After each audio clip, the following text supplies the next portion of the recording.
Bienvenue à Sorcy-Beautémont à la ferme. Si nous sommes ici et pas ailleurs, c'est pour suivre le quotidien d'un éleveur laitier. Adrien Lefebvre a 27 ans et dans le milieu, il est considéré comme un militant.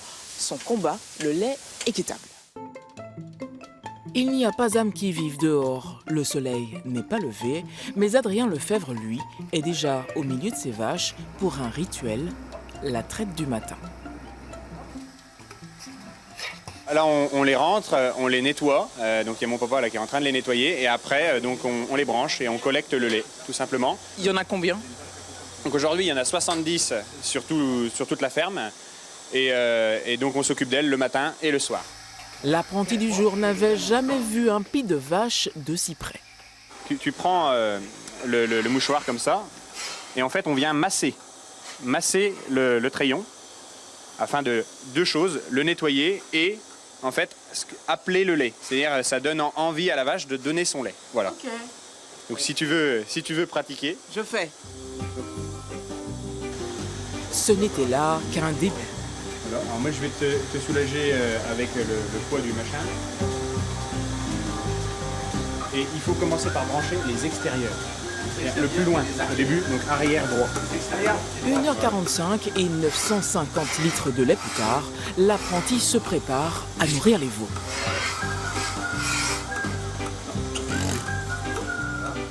Ça coule, hein? C'est bien, j'ai bien branché, ça coule. Pour les petits, du lait de vache pour commencer, 2,5 litres par veau. Il y en a 21 exactement. Le plus jeune a vu le jour le 1er janvier dernier. 2,5 litres par personne.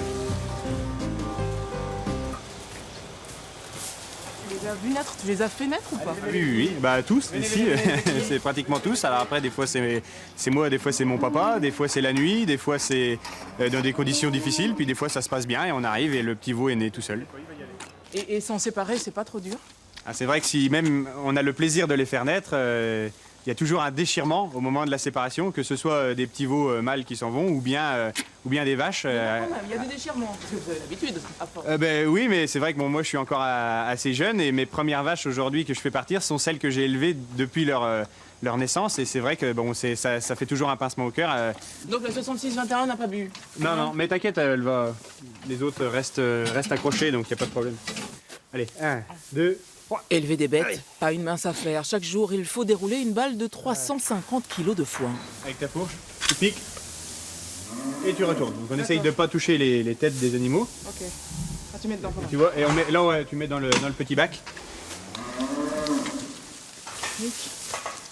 Compte tenu, on va dire, de la situation des éleveurs, de ce qu'on entend dire, hein, que c'est de plus en plus difficile, qu'il y a des exploitations qui ferment, pourquoi avoir continué dans cette voie? Si j'ai continué dans cette voie, c'est parce que c'est un héritage déjà tout d'abord familial. Hein. On reprend la ferme de père en fils depuis maintenant plus de 4 générations. Le but c'était de continuer ça, parce que je ne me voyais pas être la génération qui échoue, la génération qui arrête. Mais c'est aussi pour ça du coup que je suis devenu militant. Je suppose qu'on n'a pas terminé. C'est quoi la prochaine étape? Alors la prochaine étape, c'est la cuisine. Ah, la cuisine. Mais la cuisine des vaches, ah, voilà. Moi, ça me connaît, ça, la cuisine. Allez, on y va. Alors là, on donne un mélange un petit peu spécial. C'est encore une chose qu'on a récoltée sur notre ferme. On appelle ça du méteil.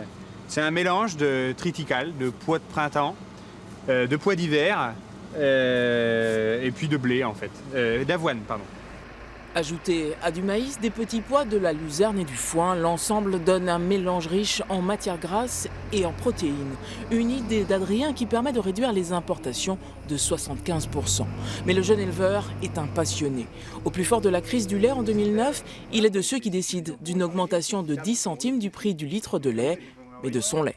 Nous, on se souvient, ici, on a fait un don de lait sur la place du Cal à Charleville-Mézières. Eh bien, nous disaient les consommateurs, mais qu'est-ce qu'on peut faire pour vous aider? Et c'est vrai que dans les magasins, il n'y avait aucune marque qui rémunérait correctement les éleveurs. Donc nous, on a décidé de la créer, cette marque. 500 éleveurs français adhèrent au lait Fair France en 2013 et rejoignent le mouvement européen du lait équitable. L'année dernière, on a rentré dans Fair France, je crois que c'est 16 nouvelles personnes. Et donc ça fait chaud au cœur, d'autant plus que dans les 16, il y a plusieurs jeunes.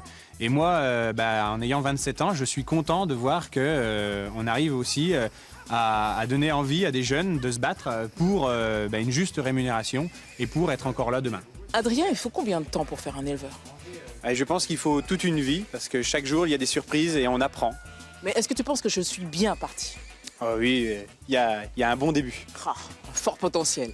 Alors, qu'est-ce qu'on dit? On dit alors? À bientôt ailleurs, en Champagne-Ardenne.